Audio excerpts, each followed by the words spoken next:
So we get asked all the time, what are the essentials to cook Chinese takeaway food at home? So what are we doing today, Ma? That's what we're showing you today. The stuff, the exact brands and the things you need that the takeaways are legit using, right? Yeah. So without further ado, we're just gonna get stuck into it because there's a lot to cover.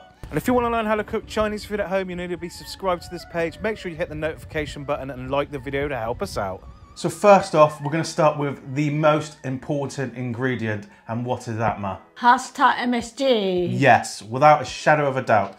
MSG is the main reason why you're not getting that takeaway flavour at home. And before someone says you can't eat it because you're allergic to it, the likelihood of you being allergic to MSG is the same as water. And then there's no one walking into my takeaway and going, oh, I can't eat that, I'm allergic to water. Because the way that MSG works, it's not even MSG when you add it to food, it's 1 glutamate and 1 sodium ion, which is found naturally in a massive amount of abundance in most foods. So when you eat the MSG, you're not actually eating MSG because the second it hits water, it doesn't exist anymore. So you're not even eating the MSG. And also a lot of people say, I'm okay with natural MSG, not man-made stuff. Man-made stuff comes from natural sources, so cassava and tapioca is exactly the same thing. Often people say, I don't feel I need it in my food. It's a bit like winning the lottery and you go, no, I've got enough money, thank you. It's just not gonna happen. It's almost pointless. It's just, you're not understanding how the science works. Salt, for example, which is important in Chinese takeaway cooking as well, is, think of it like music, yeah, Ma? Yeah. So the salt you add to the food, and that makes the ingredients sing. Whereas MSG is the amplifier, so the volume. You put the MSG in and those... Wow! Yeah, all of a sudden you can taste and... Hit the note. Yeah, hear more. So that's the difference. So people who go, I need to add it to my food. If you added it, would taste better. Yes, you don't need to add it, but it would taste better. The literal scientific truth behind it. Thinking otherwise is almost like believing the world is flat. It's not. Oh, and also it's been proven safer than salt, fat and sugar so often there are now psychological studies on why people still believe it is bad for you. No, too in depth now, we're talking about ingredients, not talking about science. Yeah, I've gone too scientific. I'll get back to the other stuff. Yeah, now we're just talking about ingredients. Yeah, so back to the original show. So I could talk about MSG all day long, and if you want a separate video where I go way into more depth about it, just comment below and I'll definitely get that done for you. So the second most important, in my eyes, is the soy sauce you're using. We don't pay to any of this brand. Yeah, we've not been paid anything or given anything. Not given, we had to get it out of our pocket, okay? Yeah, so takeaways are using one of 3 brands. It's either going to be the Amoy. Also, the Amoy you get in the Western supermarkets is not the same as the Amoy you get in a Chinese supermarket. Pearl River, which 90% of them are going to be using Pearl River, or Lee Kum Kee, which is the one we actually prefer. But especially with the Pearl River, it's got a bitter aftertaste. So you see lots of these internet chefs adding sugar to their chow meins or fried rices because they're using a bitter soy sauce. Yeah. If you get a good quality like these ones, the Amoys, you don't need to add the sugar, and the Lee Kum Kee ones, you don't need to add the sugar because they're not bitter. Yeah. And people tend to say use the Pearl River because it's more traditional and like traditional Chinese takeaway cooking. Yeah. But we feel like the Amoy and Lee Kum Kee is actually better. Yeah. Just because something's traditional doesn't always make it better. So we always want to further flavour. Yeah. Soy sauce in Chinese takeaways are broken down into 2. We've got Watma, dark soy sauce, which is for colour and a little bit of sweetness sometimes, but not often. Yeah, we mainly use this for colour or dipping like a condiment. And we have Watma, the light soy, which is for saltiness and soy flavour because it's got a more rich soy flavour. Traditionally though, it was the other way around. The reason why dark soy is so much darker is because like original soy sauce was brewed longer and it had more soy flavour, but now it's changed, so it's the other way around. Ignore that, that's just for traditional cooking, and those kind of soy sauces don't really exist nowadays. It's mainly this now. That's soy sauce covered, isn't it? Yeah. You may be wondering where you can get all the stuff. We actually have a web store where we sell everything, and we've even got an essentials kit on there. So if you want to go take a look at that, comment below and I'll send you a link to the web store. Next is hoisin. This is used obviously for, let's say, duck wraps as a duck wrap sauce. Yeah. It works really well with duck. Also, the two other main things it's used for is spare ribs and Chinese roast pork, aka Cao Cao. Yeah. So that's really important for that. And also in many places, they add a little bit of this to crispy beef to get that deep, rich flavor in their sweet and sour sauce. So if you've ever wondered why you can't recreate that deep, rich flavor that you get in like crispy chili chicken, crispy chili beef, just add a small teaspoon of hoisin. Yeah. In the similar vein, we've got crushed yellow bean. And again, this is used mainly for ribs because it gives a real deep, rich flavor. And like the hoisin, there are two main brands that most takeaways are using. That's going to be Amoy and Lee Kum Kee. Now, brands really makes a massive difference, just like ketchup does. Like, there's obvious, you can taste the difference between Heinz and other brands. It's like, it makes a massive difference. And if you buy hoisin from a jar, like in an actual jar form, from the supermarkets, the local supermarkets, it's actually a different hoisin that's in the tins as well. It's not the same. A basically watered down thick version of this. Well, this is thick, but it's like watered down. The thin one is more concentrated. Yeah. They're not thin, it's not thin. Tin. Tin, oh, okay. The tin one is more concentrated. Okay, that was my fault then. So what should we go for next is?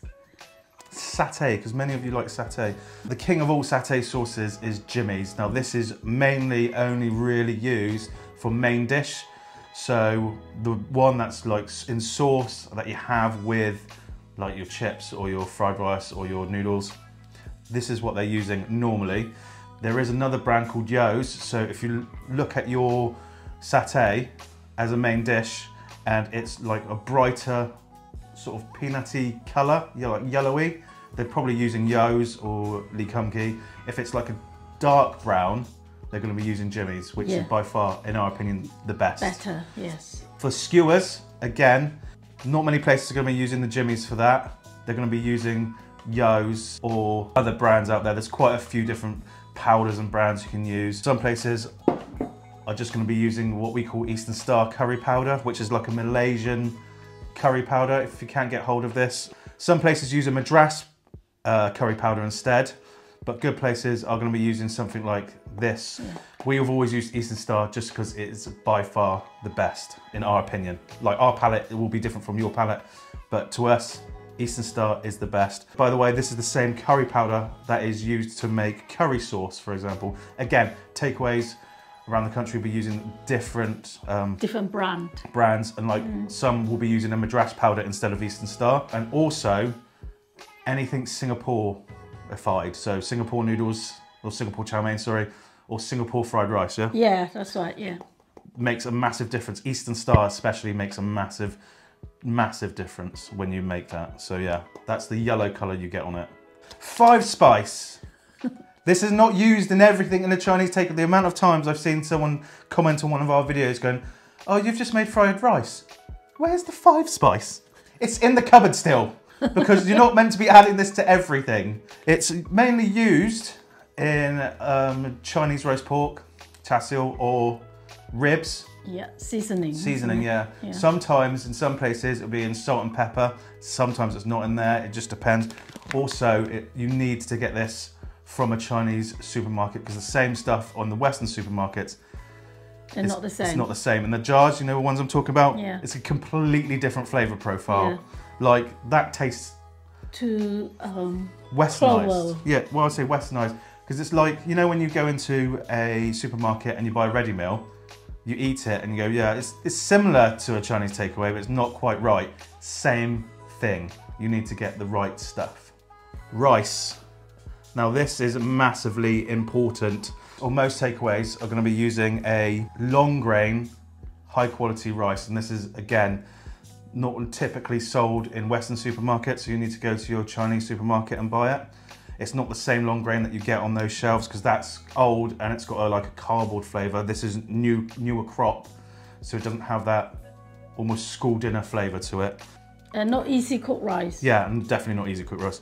Also, many takeaways will be using long grain mixed with Thai fragrant. They'll never really use Thai fragrant by themselves. Doesn't mean that there aren't doing that, just means most aren't, for two reasons. One is that the Thai fragrant rice by itself, when used later for fried rice, can be quite stodgy, and you get like a stodgier fried rice, which some people actually prefer. Whereas if you mix the two in a 2-to-1 ratio, so 2 long grain to 1 Thai fragrant, you get the benefits of the fragranceness from the Thai rice, and then you get the structure and like the long grain, yeah, the resilience of the long grain rice. So it makes a better fried rice when you're using overnight rice. Yeah, in our opinion. Yeah, again, completely up to you what you do. Yes. No takeaway is using basmati, are they, Ma? No. No. You can use basmati by all means. It's just not what takeaways are doing, and it will make a completely different flavour. It's just one of the my main bugbears is when I see someone just go, oh, just use basmati rice, which is fine, yeah, by all means. But sometimes people are trying to replicate the exact flavour at home of a Chinese takeaway. That is not what they're using. Full stop. So if they want it exactly like a Chinese takeaway, you need to be using the long grain or the mixture of the two, Thai fragrant and the long grain, and not basmati. But basmati does make a delicious fried rice before someone tells me otherwise, I know. It's just not what takeaways are doing. Then we come to our noodles. We, as you guys always know, have always favoured Lucky Boat. They actually put extra gluten into their mix to make it like a much easier and texturally better noodle. Yes, not like broken down. Yeah, it's just a really nice flavour as well. Other takeaways, we're going to be using Lion brand, for example. That's another one that's quite popular to use. We don't rate that very well much. It's not a bad noodle, it's just not as good as Lucky Boat. Yeah, correct. You get the strength of it. Yeah, it's just not just that, the flavour is nicer. Yes, yeah, it absorbs the flavour as well. Yeah. Yes. Whereas Lion brand noodles almost taste a bit like packet noodles. So when you're making those, you know, the ramen noodles you get with the packet soups and stuff, the noodle is a very similar flavour to those, which isn't quite right for the westernized Chinese takeaway cooking, but it is still actually delicious. So if I would still use them, they're not a bad brand. It's just if you're trying to recreate takeaway at home, you're better off using Lucky Boat. Black beans. Now these are not black beans in tins. They are what are called turtle beans. They're completely different. They're not the same family. Black beans are black soybeans, and they come in a jar like this, and you have to rehydrate them to use them. They're also said preserved with ginger, but the amount of ginger you get in it is quite literally about that big. Yeah. Like it's just a bit that sits on top, and it does infuse a little bit, but it's pretty much there for show, really. And it's not even showing that much, is it? No. If you like black bean, don't get black beans in tins because they're not the same. You need to be getting actual black beans. Yeah, and this, the dry one. Yeah, this has been open for ages. They last forever because they're preserved. Next, we have bicarb, don't we, Mum? This is massively important, especially, well, for the beef. For the beef and any sort of meat. We use this to higher the pH level or lower, I can't remember which, make it more alkali / base. And what that does, it makes the meat tender. Well, it stops it, yeah, it keeps the meat tender when you put it on a high heat. So normally, if you don't velvet it, put any sort of protein on a high heat, it's going to denature, change its structure, and get hard and evacuate water from the cells inside. This stops that from happening. If you use it right, you don't need to wash it off. You just need to use a small amount, and you can get a very effective velvet from doing that. And you also stop your meat from becoming that weird, almost gloopy flavour if you use this properly. And we do have a video on this, on how to use this to velvet chicken and beef. If you want to know that, just comment below and I'll link that video for you guys. But yeah, this is really important, hence the big bag. We get through a lot of this. Original custard powder. This is one of the best things I can say for what, Ma? Crispy beef. Yeah, or crispy batters. Yeah. So Hong Kong style sweet and sour chicken where the batter on the outside is crispy and not like a wet batter. This is amazing. So literally, starch on its own doesn't like to brown. So we use this for a bit of colour, so it has like a yellowy colour on the outside. A bit of eggy flavour, because there's some eggy flavourings in there as well. And most importantly, sweetness, because this has vanilla in it. And the vanilla adds sweetness without adding sugar, which means when we deep fry it, the batter doesn't burn. Yeah. Which is one of the best kept secrets out there. This is more actually old school, I'd say. I don't think there are many places now that uses the mixture. They'll just use the starch on its own rather than this and the starch. But if you are going to use this, 2 to 1 ratio, 2 starch, either corn flour or potato. Potato is better, and I'll explain why in a minute. And 1 of these. So I just mentioned potato starch over corn flour, mainly because potato starch, well, corn flour is what we always used to use until sort of like the end of the 90s, early 2000s, where potato starch started becoming more available, or readily available, and it's just a better quality starch. So it's more chemically stable, so it stays thicker longer, doesn't it, Ma? Yeah, it does, yeah. When you fry with it, it does what, Ma? Crispy. Yeah, it's crispier. Yeah, it retains the crispiness for longer. Longer, yes. Yeah, it's because it doesn't want to almost absorb the moisture out the air, so the crispiness stays it wouldn't let anything in, you know? Yeah. With corn flour, if you forget to cook it out, it can go like grainy and you can taste it. Whereas if you don't, or you do forget, or somehow mistakenly don't cook all the potato starch out, it doesn't affect the flavour of the dish too much. It's much more forgiving. Yeah. It's really difficult to cook out as well. So corn flour, you can overcook it and then it will go back to liquid again. Potato starch tends to not do that quickly. Yeah, so that's one of the reasons why we use potato starch. Yeah. 4 chicken balls, pork balls, king prawn balls, Green Dragon every time, and it's just a much better flour. If you look on the side of it, it's got way less ingredients, so it's a much purer product, and the flour itself is just better quality. You can taste it. We did a taste test of it, and my dad, who isn't even a foodie, is he? Yeah, no, he's not. No, his favourite phrase is food is just fuel. Like, how boring is that? Anyway, he could tell the difference in the blind test, couldn't he? Yeah. So, yes, this is a must if you want to make sweet and sour chicken balls or anything like that. You can obviously just use normal self-raising flour. I've never had an issue with people doing what they want. It's just don't lie and say it's not as good, because it is better. I always go to self-raising Green Dragon. Yeah, it's good. It's also really good for baking as well. Yes, we had used it for years and years, as far as we know, isn't it? Well, there's the packaging has changed, isn't it? Hold on. There. So this is me.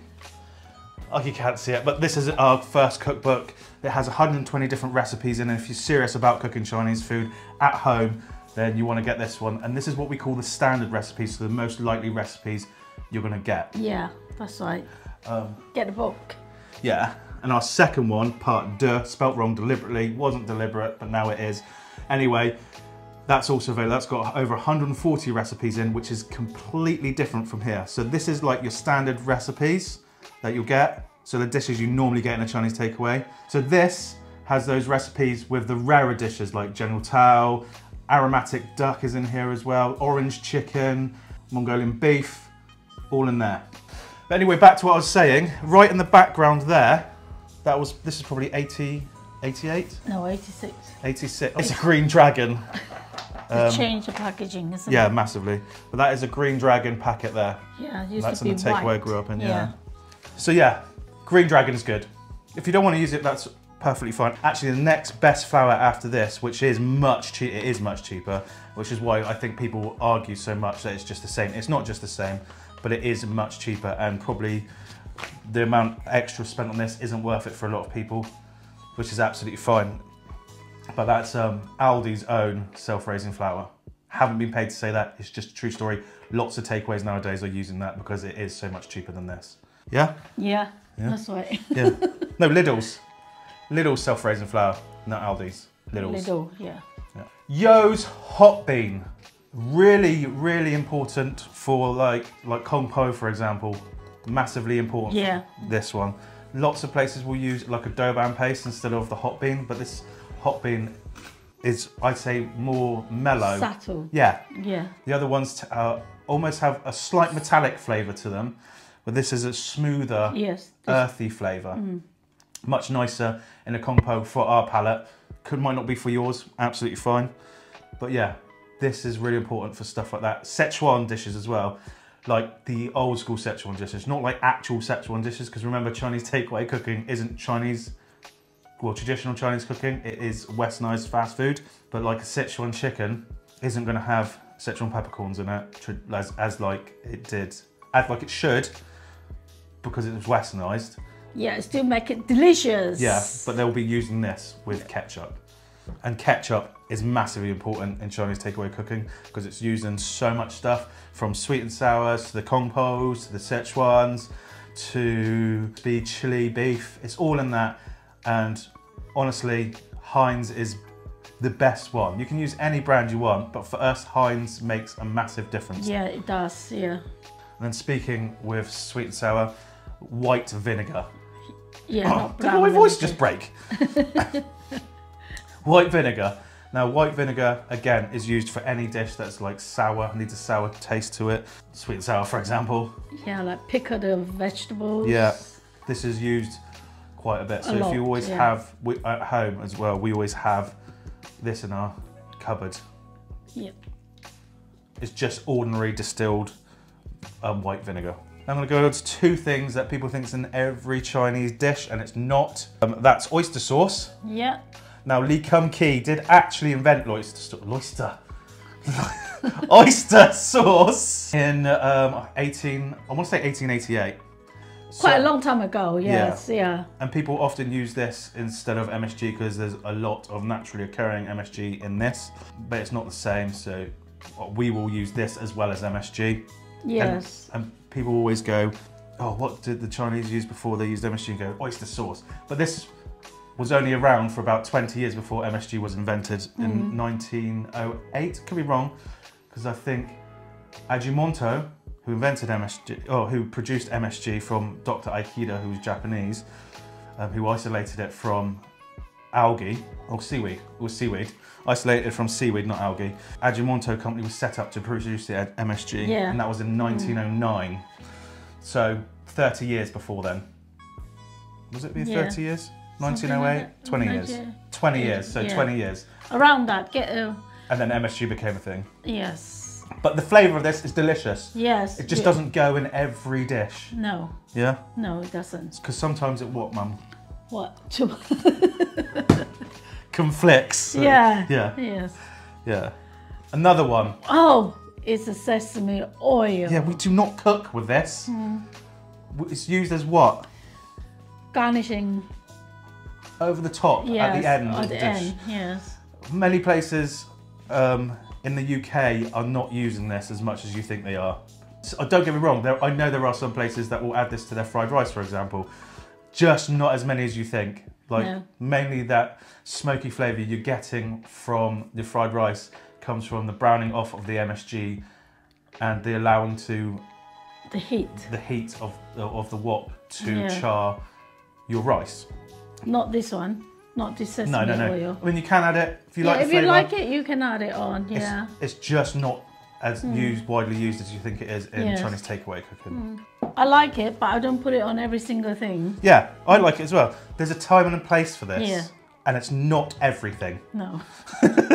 So one ingredient we forgot to mention, it's just me because Mum's not here right now, and I've just remembered this thing because it's not important, but it's also not used as much as people think, and that's Chinese rice wine.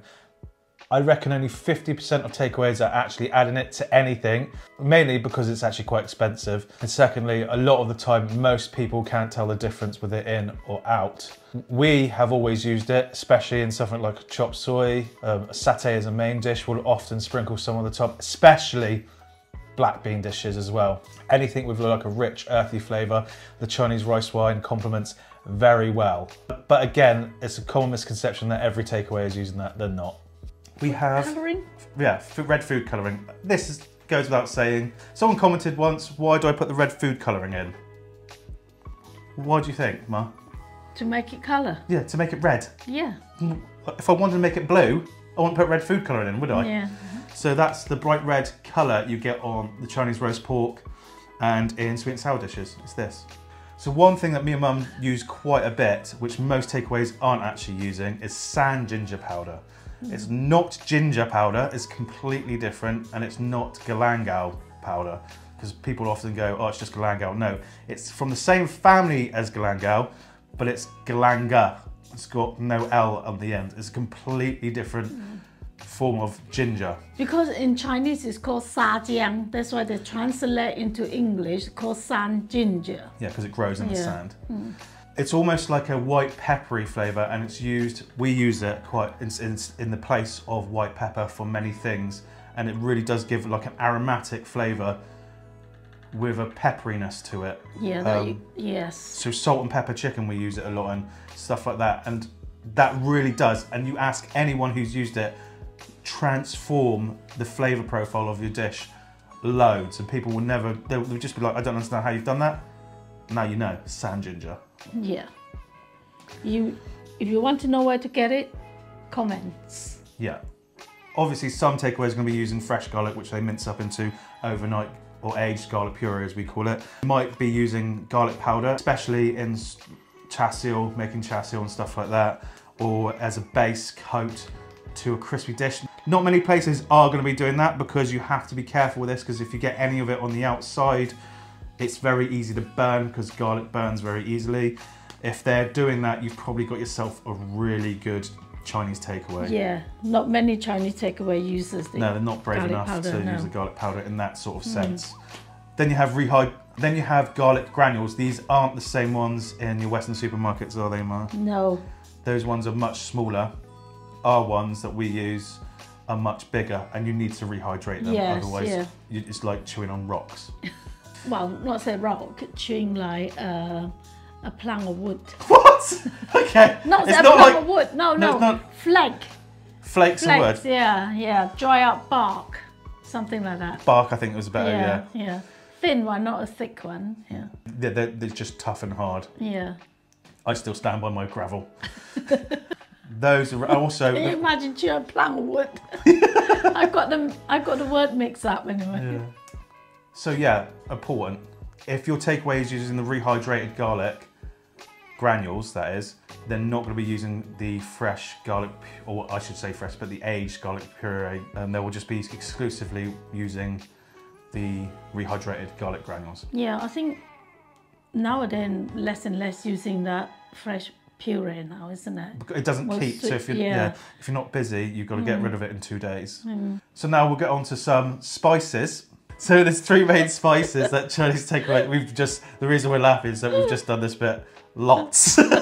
Mum keeps forgetting what to say. First, the 3 main spices, isn't there, Ma? Yeah. What's the first one? I said the first one, clove.